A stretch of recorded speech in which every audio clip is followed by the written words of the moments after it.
कल नासिक में शुभम खैरनार नामक एमबीबीएस छात्र को गिरफ्तार किया है। सीबीआई आज शुभम को नासिक की कोर्ट में पेश करेगी। ट्रांजिट रिमांड पर शुभम को दिल्ली लाया जाएगा। आरोप यह है कि शुभम ने ही गुरुग्राम के यश यादव को पेपर बेचा था और फिर यश ने पेपर लीक कर दूसरों को बेचा।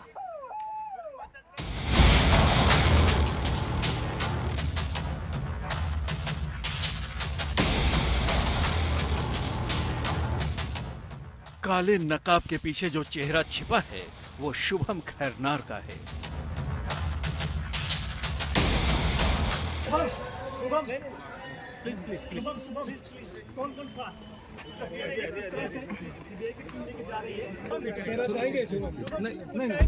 कौन था साथ में? शुभम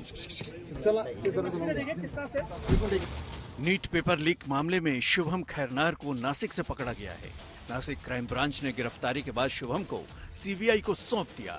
आज उसे नासिक की अदालत में पेश किया जाएगा और ट्रांजिट रिमांड पर फिर उसे दिल्ली लाया जाएगा। नीट पेपर लीक केस की जांच की अब तक की जानकारी के मुताबिक शुभम और पुणे में रहने वाले धनंजय नाम के एक आदमी ने मिलकर ये पेपर लीक किया था।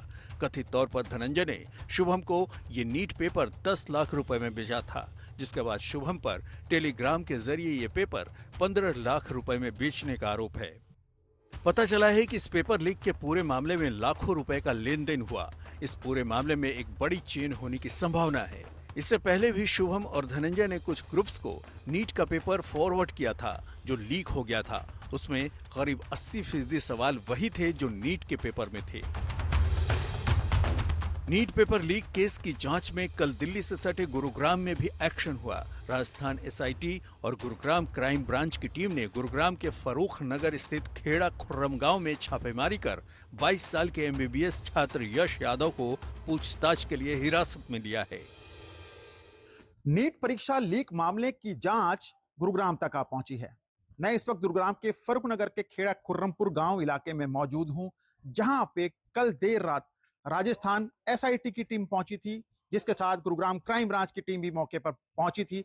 इस घर पे पहुंचे, यहां से एक 22 वर्षीय यश यादव नाम के लड़के को हिरासत में लिया गया है, पूछताछ के लिए हिरासत में लिया गया है, जिसके बाद रात को ही देर रात राजस्थान की टीमें यश यादव को लेकर अपने साथ यहां से लेकर राजस्थान लेके चली गई थी। गांव के लोग हैरान हैं, उन्हें आरोपों पर यकीन नहीं हो रहा है। तो ऐसा कुछ तो इनके परिवार से या हमारे गांव क्षेत्र में भी इस तरह की कोई एक्टिविटी पहली बार कुछ ऐसे कुछ आया है भाई सुनने में, भाई किस तरह से उसका नाम आया है, कोई किस चैनल में उसका नाम आया है। बाकी इस तरह का लड़का नहीं है, बहुत अच्छा लड़का है और परिवार भी बहुत अच्छा है उनका, ऐसी कोई बात नहीं। नीट परीक्षा पेपर लीक मामले में राजस्थान एसओजी, अलवर, जयपुर ग्रामीण, झुंझुनू, सीकर पुलिस के साथ जांच में जुटी हुई है। जिन जिन लोगों पर पेपर पहुंचाने की संभावना जताई गई है, उनमें करीब 150 अभ्यर्थियों के नाम सामने आए हैं। शुरुआती जांच में सामने आया है कि पेपर लीक का मामला सीकर से खुला। केरल में एमबीबीएस की पढ़ाई कर रहे एक छात्र ने सीकर में लड़कियों के लिए पीजी हॉस्टल चलाने वाले पिता को ये सवाल भेजे थे। इसके बाद हरियाणा और गुरुग्राम के लोगों के जरिए इसे आगे फैलाया गया। हालांकि आईजी अजय पाल लांबा के मुताबिक पेपर लीक का राजस्थान से सीधा संबंध सामने नहीं आया है। राजस्थान पहुंचने से पहले ही पेपर आउट हो चुका था।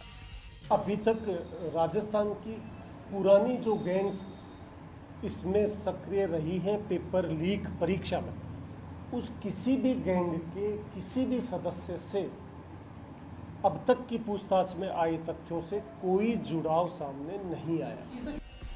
कई संदिग्ध लोगों और गिरोह से पूछताछ जारी है। अब तक 2 दर्जन से ज्यादा लोगों को सीबीआई को सौंपा गया है। आज तक ब्यूरो। तो मुख्य आरोपी शुभम की गिरफ्तारी नासिक से हुई है। नासिक की कोर्ट में पेशी होगी, उसके बाद शुभम को गुरुग्राम लाया जाएगा। नीट पेपर लीक मामले में एक्शन तेज हो गया है। एसओजी की जानकारी पे लगातार सीबीआई का ताबड़तोड़ एक्शन जारी है। नासिक की कोर्ट में आज ही शुभम की पेशी की जाएगी। ट्रांजिट रिमांड पर दिल्ली लाया जाएगा। सीबीआई की टीम शुभम को दिल्ली लाएगी। शरद मेरे सहयोगी जुड़ गए हैं तमाम जानकारी के साथ।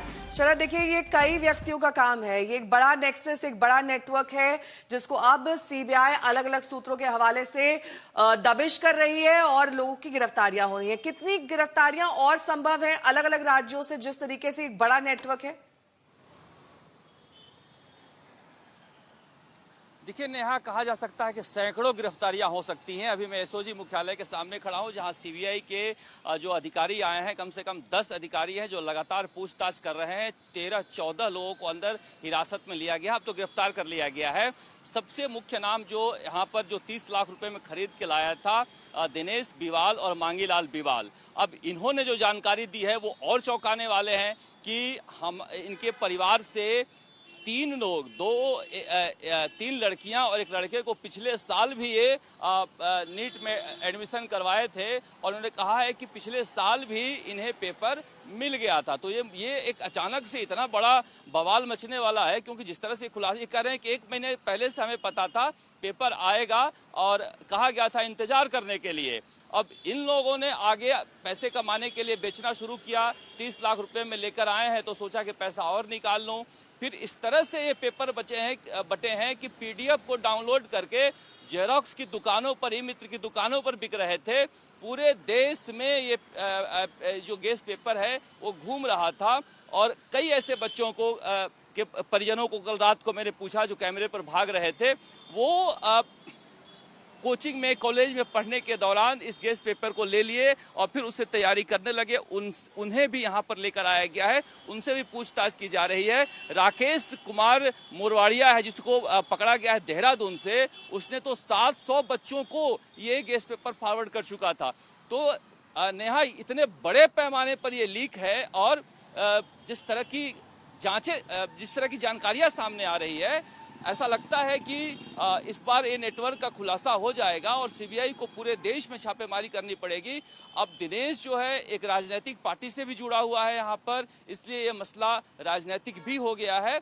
मगर इन लोगों का एक नेटवर्क है, जैसा आपकी बता रही थी कि कितने लोगों की गिरफ्तारियां हो सकती है। दिनेश और मांगीलाल के लालच की वजह से ये खुल गया है, वरना इन्हें पूरी तरह से सब कुछ पता था और देश भर में ये भेज चुके हैं पेपर। ठीक है, बहुत बहुत शुक्रिया इस तमाम जानकारी के लिए आपका।